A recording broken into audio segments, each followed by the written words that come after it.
Welcome back to my channel. My name is Nayri, also known as Wedding Fashion Expert. This week, we are talking about a subscriber requested topic for petite brides. What are my tips when petite brides are shopping for a wedding dress and everything is just so big on their body? How can they best envision what the dress would look like in their size? Giving you all my tips in this week's video.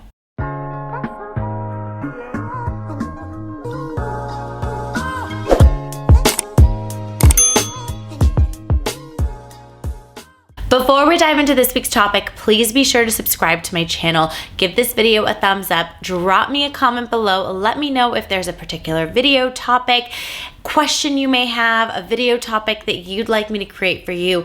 I am here for you, guiding you along the way leading up to your special day. For daily content, please be sure to follow us on Instagram at Wedding Fashion Expert, at Lovella Bridal, at Lovella Plus, and hit that follow button on TikTok at Lovella Bridal and at Wedding Fashion Expert as well. As I mentioned, this week's topic was requested by a subscriber who wrote in saying, "Hi Nayri, I recently started my journey to find the perfect dress, but it's been difficult. As a petite bride with a small chest, most dress samples in stores look way too big on me. Even if a consultant uses clips, it can sometimes be hard for me to imagine what a dress would look like in my size. So do you have any tips for brides who don't fit in the sample sizes so that they can have a more efficient shopping experience?" This is such a great question and so much truth to it, unfortunately.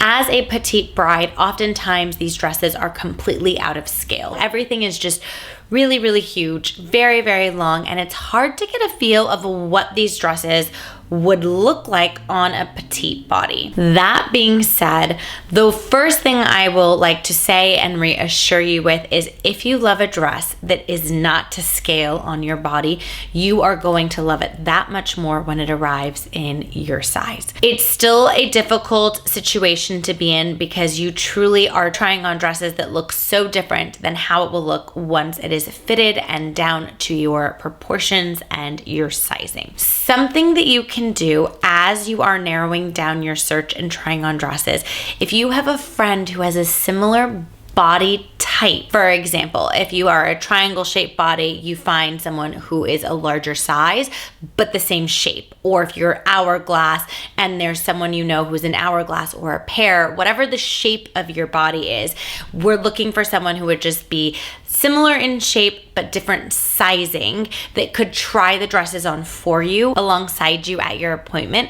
I know that that sounds and feels a little bit weird, but that will help you get a better understanding of where the dress sort of falls in terms of the bust, what the back looks like. So you'll try it on, you'll know what it looks like, but then also seeing it on somebody else so that it's to scale. I oftentimes do help my brides with this. If a bride can't fit into a dress because the sample is too small and maybe it fits me, or if it's a really petite bride and she can't figure out how it's fitting her, I slip the dress on for them. I quickly just put it on, and it is a little bit funny and a little awkward to be like, hey, I'll put the dress on for you, but those brides are so grateful. They're like, yes, please, I just want to see it on a body, see where the back fits, like in the right size, in the right proportion. It is a big deal. So you could take someone shopping with you who's willing to try the dresses on alongside you. The other thing that you can do is some designers. So what happens is some of the designers we have at Lovella, they have trunk show dresses that are available to be brought in store. Not every designer does this. Only some designers do this. You could ask to see if that designer has a smaller size that could be shipped in for you. You will have to pay for the shipping, and oftentimes the shipping is not credited to an additional purchase. It would just be money being paid out of pocket for the store to take care of the shipping expenses, of course, and to see that dress in a smaller size to understand the proportion of it. Another thing you can do is ask your stylist to pull up a photo of the dress online. So perhaps a designer has a photo or a video from Fashion Week or an editorial photo that's online, whatever it may be. If they're able to show you a photo of the dress on a model or maybe a previous bride who's worn the dress, so that way you can see the scale and the proportion and get a better understanding while you're in the dress.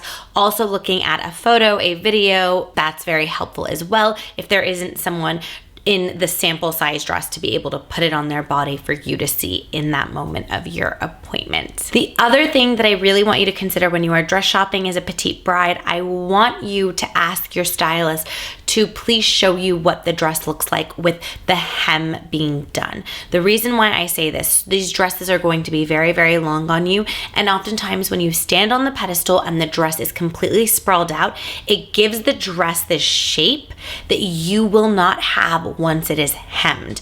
And the length, it makes you look taller and the proportions fit differently. So what I often do with my petite brides, or any bride in general, is I always fold the fabric of the front of the dress underneath so that each bride can see, based on their height, the proportion of where the skirt ends. Because oftentimes, especially in like a mermaid, like a fitted dress, it looks fuller than it's going to be because it lays out on the floor. But once that gets hemmed, it's not this, it's this.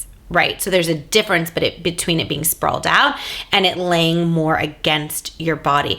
And oftentimes I've had brides not like the shape of the dress once the gown has been hemmed on them in alterations. So I want you to ask, could you please tuck in the fabric and show me what it's going to look like when this dress is properly hemmed to my height, so that you know firsthand what the shape and the proportion is going to be lengthwise and skirt width, so that you know if you like this dress. If you do like the fullness of it and that's going to decrease, you could always add crinoline layers. You can ask what a crinoline layer is when you're in store. It is a really, really thick tool that helps manipulate the skirt's material to stay out. You could ask them to show you what that would look like. Oftentimes stores have pieces of crinoline that they can put underneath the dress, or a petticoat, which is just a skirt that you'd wear under it if it's a ball gown. There are options to show you what it would look like with a fuller skirt. So please, please, please be sure to ask about the length of the dress. This is something that I often see after the fact. Even average height brides, not too tall, not short, right? Even the average height bride, I've also seen them get disappointed because the dresses are so long and sprawled out. The proportion and the way the photos look different to once the alterations are complete. Huge, huge disappointment for our brides. So I definitely want you to consider that as well. One last thing to consider too is for fitted dresses or dresses that just go straight down, once that dress is properly hemmed to you, when you walk, your feet do peek out. So that's something that I have found brides in alterations also feel a little weird about or disappointed about, like, oh, I didn't realize my feet were gonna show. I never really walked in the dress because it was so long. I don't think your feet showing is a big deal, but a lot of brides do, and I just wanna throw that out there just to be aware of it and to not be disappointed. So the fuller the bottom, the more fabric there is. So when you take a step, your foot's being hidden. Less fabric, the dress is hemmed to the floor, and your feet are going to peek out because there isn't a barrier width-wise that prevents your foot from showing. I hope that you found this video helpful. If you have any other questions to follow up to any of the information I've provided for you here, please drop me a comment. I'm always here for you, happy to guide you through this process. For more videos and tips like these, please be sure to tune in every Wednesday, 8 a.m. Pacific Standard Time, and I will see you in next week's video.